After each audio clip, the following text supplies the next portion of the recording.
ఏదైనా ఒక ఎంతో కష్టపడి ఒక కార్యక్రమం చేస్తున్నప్పుడు చేస్తూ ఉండగా అది డిస్టర్బ్ కాకూడదు అనుకుంటా నేను.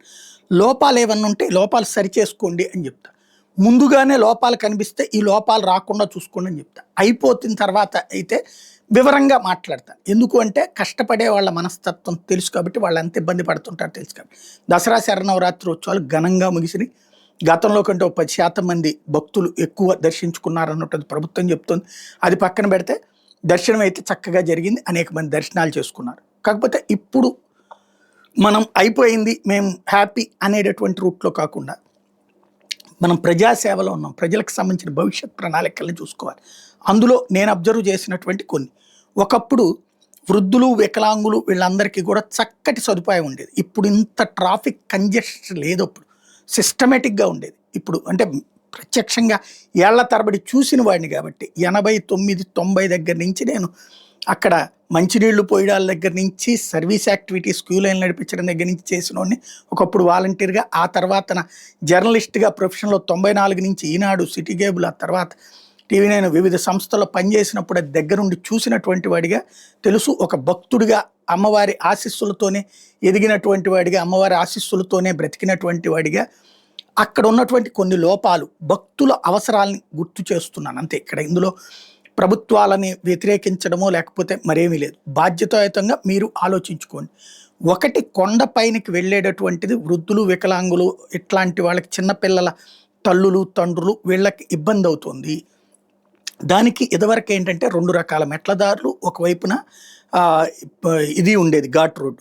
ఘాట్ రోడ్డు కూడా కంప్లీట్‌గా మూసేసేవాళ్ళు కాదు. ఓన్లీ మూలా నక్షత్రం రోజున కంప్లీట్‌గా ఆపేసేవాళ్ళు తప్పించి మిగతా రోజుల్లో దర్శనానికి అదే పైకి వెహికల్స్‌ని అలౌ చేసేవాళ్ళు, 2 వీలర్స్ అయి.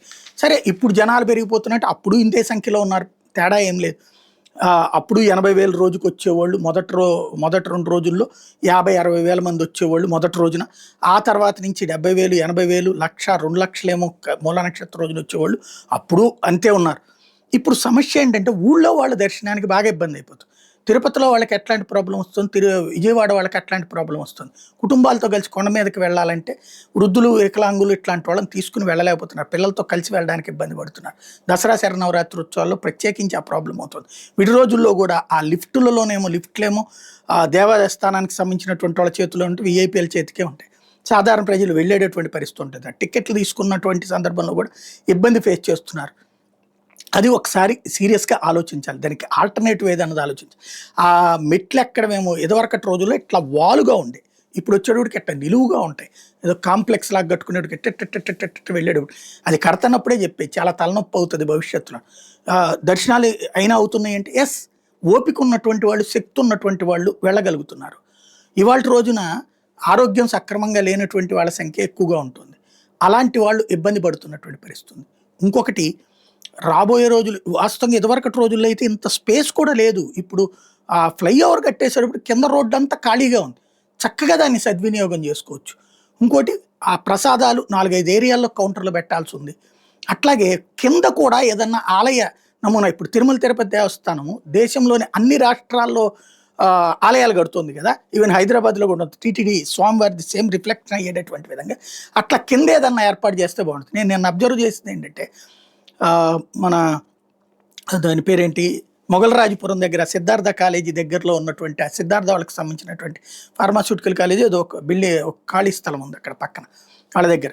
అక్కడ అమ్మవారికి సంబంధించినటువంటి ఈ దశదిన ఉత్సవాలు చేసుకొచ్చారు. అంటే 11 రోజులు ఉత్సవాలు చేసుకొచ్చారు నవరాత్రులు. అందులో 10 రకాల హారతులతో రోజు ఉత్సవాలు చేసుకొచ్చారట. నిన్న అక్కడ అబ్జర్వ్ చేస్తే రోజుకి 15,000-20,000 మంది అక్కడికి దర్శనానికి వచ్చారు.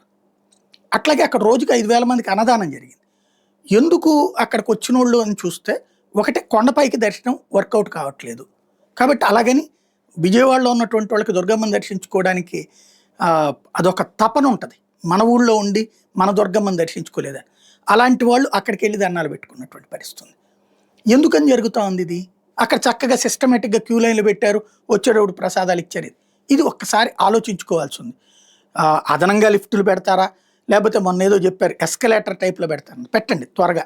ఎస్కలేటర్ లైన్ ఇంకొకటి పెట్టండి. అక్కడ భక్తులు సులభంగా దర్శించుకునేటువంటి. ఇంకోటి, వృద్ధులు, వికలాంగులు, పిల్లల తల్లిదండ్రులకి ప్రత్యేక ఏర్పాట్లు అవసరం. చేశామంటారు, చేసి కొన్ని చూపెడతారు కూడా.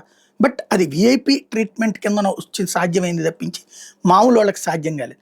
ఒక్కసారి ఆలోచించాలి. బట్ దసరా శరన్నవరాత్రి ఉత్సవాలు ఆ ఘనంగా నిర్వహించారు. ఎందుకంటే ఇదివరకు ఏంటంటే ఒక్క మూలా నక్షత్రం రోజున మన వినాయకుడి గుడి దగ్గర నుంచి క్యూ లైన్లు కట్టేవాడు. ఇప్పుడు దసరా రోజున పండగ రోజున అట్లా కట్టుకొచ్చారు. అట్లా కంటిన్యూగా దర్శనాలు క్యూ లైన్లో సెట్ చేసుకుంటూ వచ్చారు. బాగా చేసుకొచ్చారు. అందులో ప్రాబ్లమే లేదు. విజయవాడ ఉత్సవం ద్వారా కొంత రిలాక్స్ అయ్యారు. అట్లాగే పున్నమి దగ్గర ఉత్సవాలు, ఇటు పక్కన కళాక్షేత్రం ఇవన్నీ జరుగుతూ ఉన్నాయి. ఈ దఫా కూడా ఇంకా ఘనంగానే నిర్వహించారు.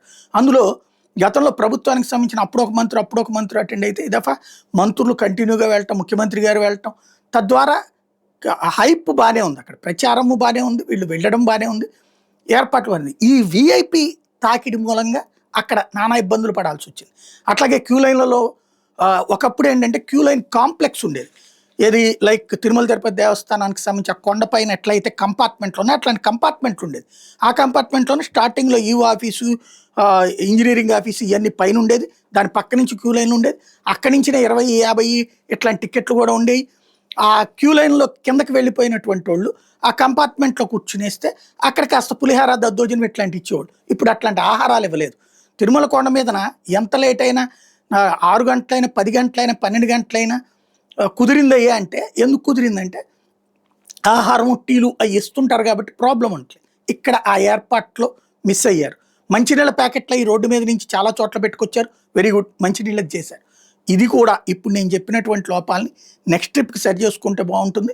ఏదో కమిటీ కూడా వేశారు కాబట్టి వాళ్ళు ఇప్పటి నుంచి ఒకటే మనం ఆలోచించాల్సింది, రాజకీయ పదవి అన్నటువంటిది, రాజకీయంలో ఎన్నాళ్ళు కష్టపడ్డాం కాబట్టి పదవులు వచ్చినాయి, good. At the same time ఈ పదవి అమ్మవారికి సేవ చేసే అదృష్టం. ఆ అదృష్టాన్ని సద్వినియోగం చేసుకుని 10 మందికి సేవ చేస్తే అమ్మ ఆశీస్సులు ఉంటాయి.